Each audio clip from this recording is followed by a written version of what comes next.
Bom dia, boa tarde ou boa noite a você que está me assistindo. Eu me chamo Alexandre Barzani, sou aluno da Universidade de Brasília, atualmente curso licenciatura em História no período noturno, e essa apresentação faz parte da minha avaliação na disciplina de História Contemporânea 2, regida pelo professor Dr. Matheus Gamba Torres. Muito bem? Passada a apresentação inicial, vamos à temática deste vídeo, deste encontro. Hoje eu irei abordar com vocês o dia 11 de setembro de 2001, Histórias de um Dia. Lotéricas não são banco. A suspensão de serviços bancários para poupadores e correntistas da Caixa Econômica Federal, bem como o pagamento de pensões e aposentadorias nas lotéricas, foi determinada por liminar concedida ao MP por uma juíza do Rio Grande do Sul. A ação, movida em Porto Alegre, alegou falta de segurança para a prestação de serviço, após a morte de 3 donos de lotéricas em agosto passado. Matéria do Jornal do Comércio, Rio. A União Nacional dos Estudantes foi investigada. O MP do Rio abriu um inquérito dia 11 de setembro de 2001 para investigar uma série de denúncias contra a UNE, realizadas pelo estudante de Direito da Pontifícia Universidade Católica do Rio, Pedro de Souza. Entre as alegações, o suposto desvio de 600 mil de uma conta da entidade e a falta de controle na emissão de carteirinhas de meia entrada. Matéria do jornal O Fluminense. Os senadores Álvaro Dias e Osmar Dias, irmãos, foram expulsos do Partido da Social Democracia Brasileira no dia 11 de setembro de 2001, quando o Conselho de Ética reuniu-se ao final da tarde para votar o relatório do secretário executivo e relator do processo, José Abraão. O processo deu-se pelo fato dos irmãos terem assinado o requerimento de criação de comissão parlamentar de inquérito da corrupção na presidência de Fernando Henrique Cardoso, em discordância com a orientação da sigla Tribuna da Imprensa. Israel e Palestina se encontram. O ministro das Relações Exteriores de Israel, Shimon Peres, e o presidente palestino, Yasser Arafat, reuniram-se no dia 11 de setembro de 2001 para verificarem a possibilidade de executarem o cessar-fogo, a segunda intifada ou intifada al-Aqsa, que marcou-se pela revolta civil dos palestinos contra a política administrativa e a ocupação israelense. Iniciou-se a partir de setembro de 2000 e continuou por alguns anos. Jornal do Comércio. Reunião da Comissão Parlamentar Conjunta do Mercosul, atualmente presidida pelo deputado Celso Russomano. A Comissão Parlamentar Conjunta do Mercosul, presidida então pelo senador Requião, reuniu-se no dia 11 de setembro de 2001, à tarde, para um debate sobre a área de livre comércio das Américas, ALCA, e o Mercado Comum do Sul. O embaixador Samuel Guimarães, na época recém-demitido do Itamaraty, também participou da reunião. Tribuna da Imprensa. O som da Casa das Tochas foi apagado. Foi publicado no Diário Oficial do Rio de Janeiro, de 11 de setembro de 2001, uma notificação obrigando o cancelamento imediato das funções festivas da Casa das Tochas, localizada na Estrada da Joatinga, Rio, número 1951, interditada continuamente desde o início do ano por queixas insistentes das vizinhas. Desfile de verão da Grife Anna Twice. Valéria Costa promoveu no dia 11 de setembro, no Hard Rock Café, um desfile de lançamento da coleção de verão da Grife Anna Twice, com os filhos de famosos na passarela. Jornal do Brasil.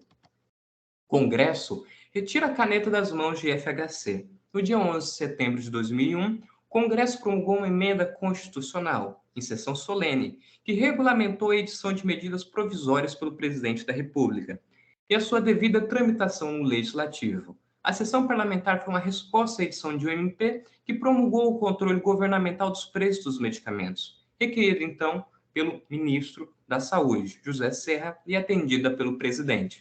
Jornal do Comércio. E aqui nós temos uma charge de Lindolfo Machado retratando a morosidade da justiça em relação à regulamentação dessas mesmas medidas provisórias, MPs. Tribuna da Imprensa, Censura e Economia. O Guga estreou na Brasil Open. Gustavo Kuerten-Gügel, então, na sua 34ª semana como número 1 do ranking da Associação dos Tenistas Profissionais, estreou no dia 11 de setembro de 2001 o Campeonato Brasil Open, na costa da Sauípe, Bahia, do Sauípe, jogando contra o também brasileiro Flávio Sareta. O jogador, que tinha completado 25 anos no dia anterior, recebeu dos organizadores da competição um bolo de aniversário. A partida teve como objetivo principal o acúmulo de pontos, em frente ao segundo colocado da liga, o americano André Agassi. Jornal do Brasil. Esportes. Executiva Nacional do PMDB Puro Sangue. No dia 11 de setembro de 2001, os membros do diretório recém-eleitos do Partido do Movimento Democrático Brasileiro, dentre os quais destacou-se o presidente eleito Michel Temer, com 63% de votos, elegeram a nova Executiva Nacional Puro Sangue, da qual excluía-se os que votaram no ex-presidente Itamar Franco, tribuna da imprensa. Atentado às Torres Gêmeas. Assim, postularam os diários a seguir. A era do terror. Terroristas jogam aviões contra torres do World Trade Center em Nova York e o Pentágono em Washington, deixando o mundo em pânico. Atentado mais grave da história. Um atentado à civilização. Jornal do Brasil, Tribuna da Imprensa, O Pioneiro, Rio Grande do Sul.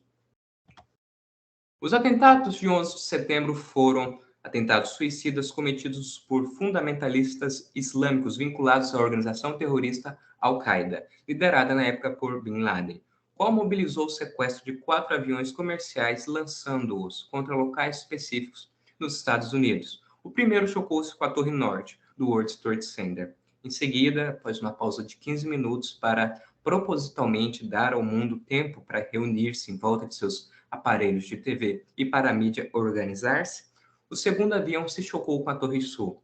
Enquanto isso, um terceiro se lançava contra o Pentágono e um quarto foi arremessado contra Camp David, local onde foi assinado o primeiro acordo entre árabes e israelenses. Relato em 2015. Al-Qaeda. Al-Qaeda, a base em árabe, é uma organização fundamentalista islâmica fundada em 88 por Bin Laden e Abdulazam, tendo como objetivo inicial a expulsão de tropas soviéticas no Afeganistão, no âmbito da Guerra do Afeganistão ou Afegã-Soviética. Para tal, obtiveram armas e treinamentos estadunidenses e de países da Organização do Tratado do Atlântico Norte, OTAN. Muito bem. Al-Qaeda intensificou seus ataques e radicalizou-se contra os interesses estadunidenses justamente após a Guerra do Golfo, que formou-se devido à invasão iraquiana por parte de Saddam Hussein ao Kuwait. Por quê? Pela decisão estadunidense de fixação das suas tropas na Arábia Saudita. Eles transpuseram a região, foram ao Kuwait, guerrearam a Guerra do Kuwait, voltaram e estabeleceram tropas na Arábia Saudita, vinculando ali seus interesses e também um maior controle político das regiões. Al-Qaeda entendia que ali eles estavam como infiéis em uma terra santa e que eles não tinham direito em terras muçulmânicas, islâmicas. Então, eles iniciaram, a partir de 1991, após a Guerra do Golfo, uma campanha intensiva contra os Estados Unidos na mídia e por meio de atentados. Os 3 principais motivos alegados pela Al-Qaeda para os atentados às Torres Gêmeas em declarações pretéritas aos atentados, como a Fatwa de agosto de 96 e a de fevereiro de 98, e aqui compete falar que a Fatwa são interpretações jurídicas, sentenças jurídicas providas da Sharia, o principal dispositivo do direito islâmico, como também verificando os vídeos e áudios gravados posteriormente, as principais razões foram a presença de bases militares estadunidenses na Arábia Saudita, também levando em conta que a região portava as 2 principais mesquitas da religião islâmica, Meca e Medina, posteriormente à Guerra do Golfo. E também, claro, eles tinham possibilidade de um maior controle local. O apoio ao Estado de Israel por parte dos Estados Unidos, no âmbito da Segunda Intifada, a revolta civil dos palestinos, e os Estados Unidos estavam fornecendo recursos bélicos, militares e humanitários ao Estado de Israel, auxiliando no seu assentamento, crescimento e também sua validação institucional perante a ONU, perante a OTAN, contra a Palestina e justamente contra a parte dos muçulmanos, assim interpretavam-se.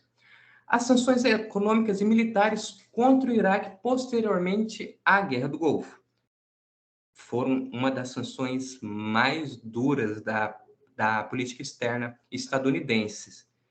Eles não permitiam ao Iraque realizar qualquer movimento comercial, financeiro de mercado, apenas receber ajuda estritamente humanitária e também médica.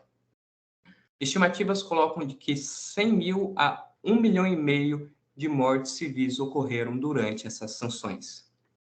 Os ataques às Torres Gêmeas vitimaram 3 mil pessoas e inauguraram uma nova fase nas relações exteriores estadunidenses, com repercussões em todo o Ocidente e parte do Oriente. Depois da Guerra Fria, o fundamentalismo islâmico tornou-se a justificativa orientadora do terror de Estado desenvolvido pelas políticas administrativas, bélicas e financeiras estadunidenses, segundo Saint-Pierre, de 2015. Interessante postular que, antes do 11 de setembro, havia-se um 11 de setembro, que foi justamente a data do golpe do general Augusto Pinochet. E, naquele ano, completava-se 28 anos do golpe de Pinochet ao governo democrático de Allende, em 73. O golpe se inscreveu dentro de uma série de operações militares que abalaram a América do Sul nas décadas de 60 e 70, Brasil em 64, Bolívia em 71, Uruguai e Chile em 73, Peru em 75, Argentina em 76. O golpe chileno deflagrou uma violenta repressão e compôs uma longa era na América do Sul, também em partes da Central, marcada por prisões arbitrárias, desaparecimentos de pessoas e tortura. Jornal do Brasil. Chile adota estado de sítio em Santiago. Algumas considerações metodológicas. O objetivo da apresentação não foi o de minorar as perdas cometadas no atentado às Torres Gêmeas do World Trade Center, muito menos o de desvalidar os sentimentos mundiais provindos desse acontecimento, mas sim o de criticar racionalmente a patrimonialização dos dias, como também o de sua perpetuação da memória coletiva, por interesses econômicos, políticos, de gênero, etc. Uma educação libertadora, criticizadora e que reconheça as camadas de tempo, de interesses políticos, econômicos, sociais, é sempre o último e maior objetivo de professores de história. Então, por isso que eu trouxe a vocês essa reflexão, esse experimento historiográfico. Buscou-se nessa apresentação do dia 11 de setembro de 2001 demonstrar a pluralidade dos tempos históricos, suas camadas de diferentes tempos sobrepostos, complementares e tensos, como assegura Pomian, 93, apontando que, mesmo um trecho tão curto a óptica braudeliana, não está de forma alguma circunscrito ao domínio de algum país ou hemisfério. Ou mesmo continente, ilhas, o tempo é plural e é maior que os interesses humanos. Bibliografia. Este vídeo tem forte inspiração no experimento historiográfico do professor Daniel Faria, na Morfose de um Dia, O Tempo da História, o dia 11 de dezembro de 72. Recomendo demais a leitura. Christoph Pommen, Tempo e Temporalidade, traduzido por Maria Bragança. Hector Luis Saint-Pierre, 11 de setembro, do terror à injustificada arbitrariedade e o terrorismo de Estado, e Célio da Silva Belaucin, Terrorismo e os atentados de 11 de setembro. Obrigado pela atenção, espero que tenham gostado.